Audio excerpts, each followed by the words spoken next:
आगामी स्थानिक स्वराज्य संस्थांच्या निवडणुकीमध्ये भाजप कोणत्याही पक्षासोबत युती करणार नसून स्वबळावर निवडणूक लढणार असल्याचं हिना गावित यांनी सांगितलं। तर शिवसेनेचे नेते चंद्रकांत रघुवंशी हे आपली वेगळी राजकीय चूल मांडणार असल्यानं नंदुरबार जिल्ह्यातील राजकीय वातावरण आता चांगलंच तापलेलं आहे आणि या संदर्भातला आमचा हा खास रिपोर्ट पाहूयात।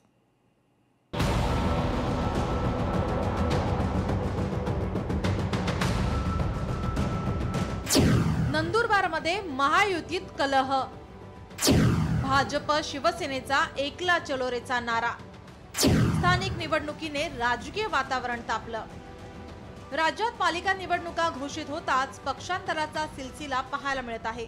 अशातच आता मित्र पक्षात वादाचे खटके उडताना पाहायला मिळत आहेत। आपल्या पक्षाची ताकद दाखवण्यासाठी प्रत्येक पक्ष स्वबळाचा नारा देत स्थानिक स्वराज्य संस्थांच्या निवडणुकीच्या रिंगणात उतरताना दिसतोय। नंदुरबारमध्ये महायुतीतला अंतर्गत कलह समोर आलाय। हिना गावित यांनी भाजपात पुन्हा प्रवेश केल्यानंतर शिंदेची शिवसेना आणि काँग्रेस विरोधात आक्रमक अशी भूमिका घेतल्याने स्थानिक स्वराज्य संस्थांच्या निवडणुकीत मोठी चुरस पाहायला मिळणार आहे।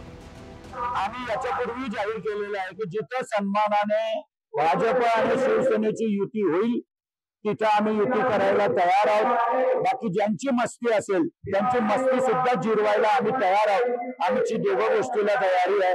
आम्ही ज्या मतदारसंघामध्ये युती होणार नाही त्या ठिकाणी आमचे स्वतंत्र उमेदवार धनुष्यबाणवर उभे करणार आहोत। तर दुसरीकडे भाजपचे संकटमोचन मंत्री गिरीश महाजन नंदुरबारच्या दौऱ्यावर असताना त्यांनी महायुतीतला अंतर्गत वाद मिटवण्याचा प्रयत्न करू असं आश्वासन दिलं होतं, परंतु सध्या तरी तसं काहीसं चित्र दिसून येत नाही। की शक्यतो महायुतीमध्ये लढायचं आणि ज्या ठिकाणी काही ठिकाणी जर होतं नसेल, खूप टोकाची भूमिका असेल तर आम्ही मैत्रीपूर्ण लढत त्या ठिकाणी करतो। 2/3 पेक्षा जास्त विजय आमचा या ठिकाणी महायुतीचा होईल। 2/3 पेक्षा म्हणजे 228 मी तुम्हाला ते दाव्याने सांगेल आणि आम्ही 200 पर्यंत आम्ही या ठिकाणी जे आता नगरपालिका आहेत, नगर परिषद आहेत यामध्ये जाऊ।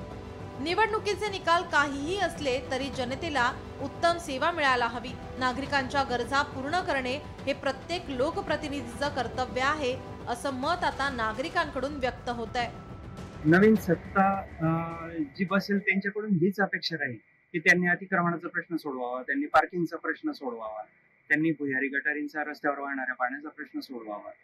नगरपालिकेची जबाबदारी की त्यांनी ते जर शिक्षण कर घेतात, वृक्ष कर घेतात तर काहीतरी त्याबद्दलचंही काम दाखवायला हवं। नंदुरबारच्या नगर परिषदेच्या निवडणुकीतील मित्रपक्ष आणि इतर पक्षांमधील लढतींमध्ये सत्तेचं भवितव्य काय यावर आता राजकीय विश्लेषकांनी विश्लेषण केलंय।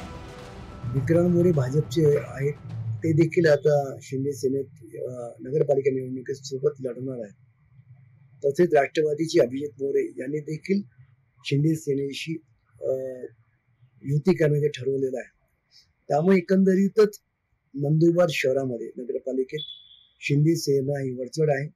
त्यामुळे भाजपला यंदाच ही जी निवडणूक आहे नंदुरबारसाठी ती थोडी जड जाणार आहे। आगामी स्थानिक स्वराज्य संस्थांच्या निवडणुकीच्या पार्श्वभूमीवर गावित यांच्या घरवापसीमुळे नंदुरबारमधील भाजपची ताकद वाढण्यास मदत होईल असं मानलं जात आहे। त्यामुळे आता हिना गावित यांच्या विरोधात शिंदेची शिवसेना निवडणूक जिंकण्यासाठी कसे प्रयत्न करणार हे पाहणं महत्त्वाचं असेल।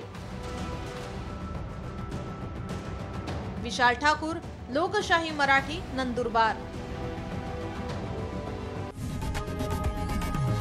लोकशाही मराठी ऐका, पहा, जागरूक रहा।